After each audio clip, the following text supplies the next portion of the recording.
Morning guys, we are on the way to Kumamoto Prefecture down in Kyushu. For those who don't know, Kumamoto Prefecture is a beautiful prefecture, tons of good food, tons of good locations to visit.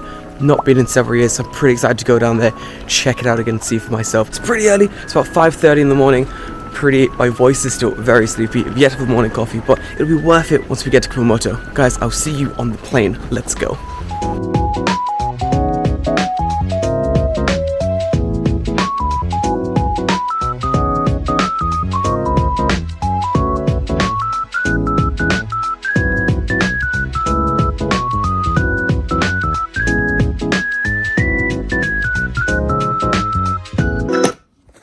Guys, my bad. There are some scenes in this video that I'm not in focus. It turns out I'm not good at filming vlogs, but we'll work on that. Anyway, enjoy the video.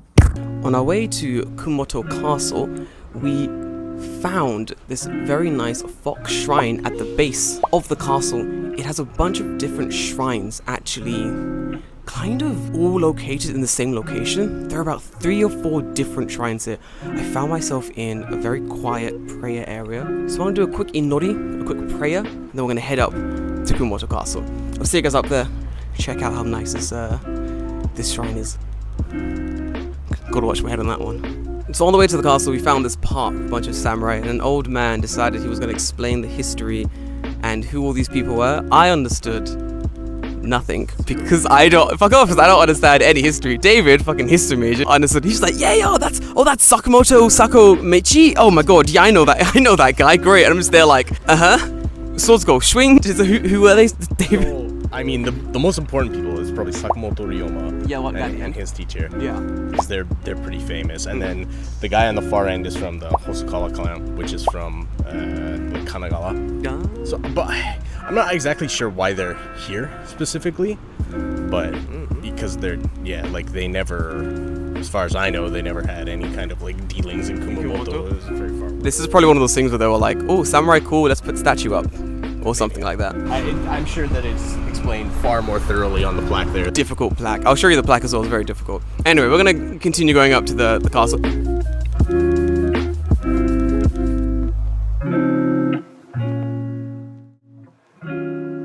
We arrived at Kumamoto Castle. I'm on this bridge that takes us to the main castle. Now, the castle is still very much in a state of repair, thanks to, if you don't know, giant earthquake that happened, I think 7 years ago, David?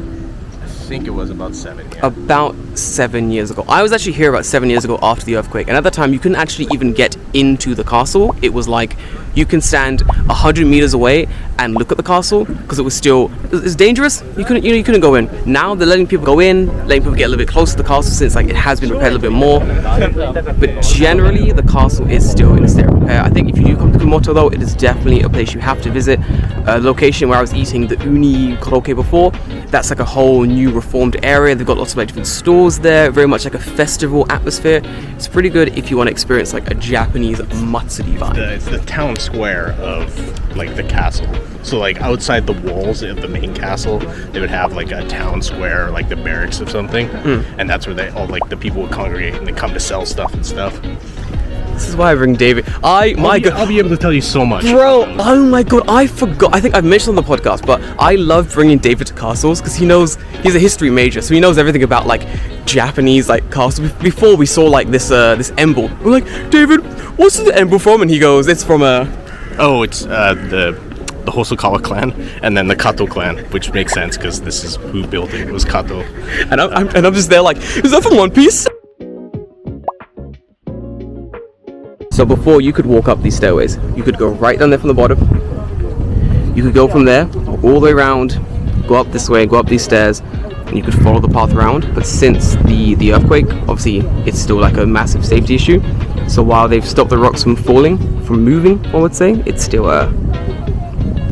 very much an NG location. So yeah, once again, that's why the bridge. And interesting guys explaining things. でここの角も残ってるでしょ。ここの角は壊れてるんです。ほらここ建物の角壊れてます。ここが壊れてない。ここが壊れた理由。この写真を見ると分かります。よーく見てください。ここは角です。ここも角です。ここは角じゃないんです。だからここが角になっとったら絶対ここも残る。要は400年前の石工さんは命がけで何でもやってたからすごいことになってるということですね。リスク管理素晴らしい。命がけた成果がこれですっていうことになります。命がけでやってくださいね、仕事を。まあそこまで頑張るじゃないです。 The very nice man with the red cap was explaining to us that it's going to take 30 years to get the building back to a level where people can actually ride in again, which is going to be absolutely insane. So it's going to take 30 years for the building to get back to a level where people can actually go into it. So this entire structure we're on currently, this entire bridge, in 30 years when the building's back to normal, or maybe 15 when people can walk up the stairs again to the castle, it'll be taken down. You think, you know, the guy was saying like it's mottainai, it's a waste, but generally to keep interest in the castle, to keep sort of, you know, people and money and stuff flowing in, you need a way for people to access the castle. So, you know, it's shogunate, can't be helped. It will be taken down after the castle is repaired, or there's other ways for people to get into the castle, but until then, this is kind of what they have to do. Looking at the destruction from high up, it's actually fucking ridiculous.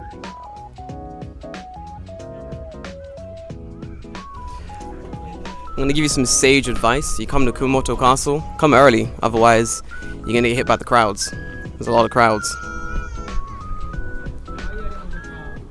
Beautiful castle though.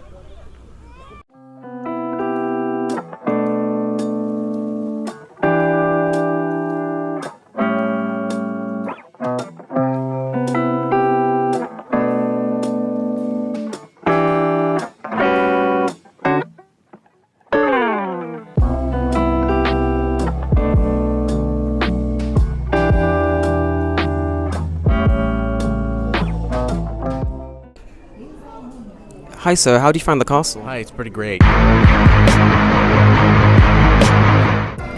Over there you can see small tower. Check it out. It's pretty surprisingly undamaged by the earthquake, which is pretty good. A testament to the builders at the time. We've just climbed and then descended Kumamoto Castle. My legs are jelly. That is 6 floors of an intense castle climb. But honestly, it's worth it. The outside is wonderful. If you don't want to climb all those stairs, if you don't want to see the inside of the castle, I get it. If you want to go straight to the top floor, there is an elevator that can take you straight up to the top floor now since the renovation. So, you know, if you need help, there is definitely help provided to get to the top, or any floor to be fair, of the castle. We'll get some water, maybe some ice cream, chill out for a bit, and then find a new location, find something else to explore in Kumamoto. Guys, I will see you there.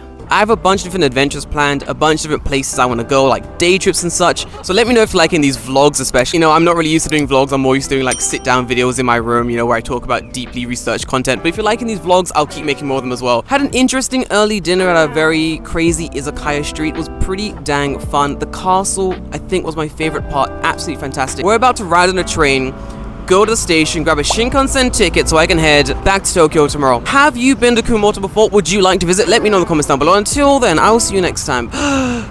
Goodbye.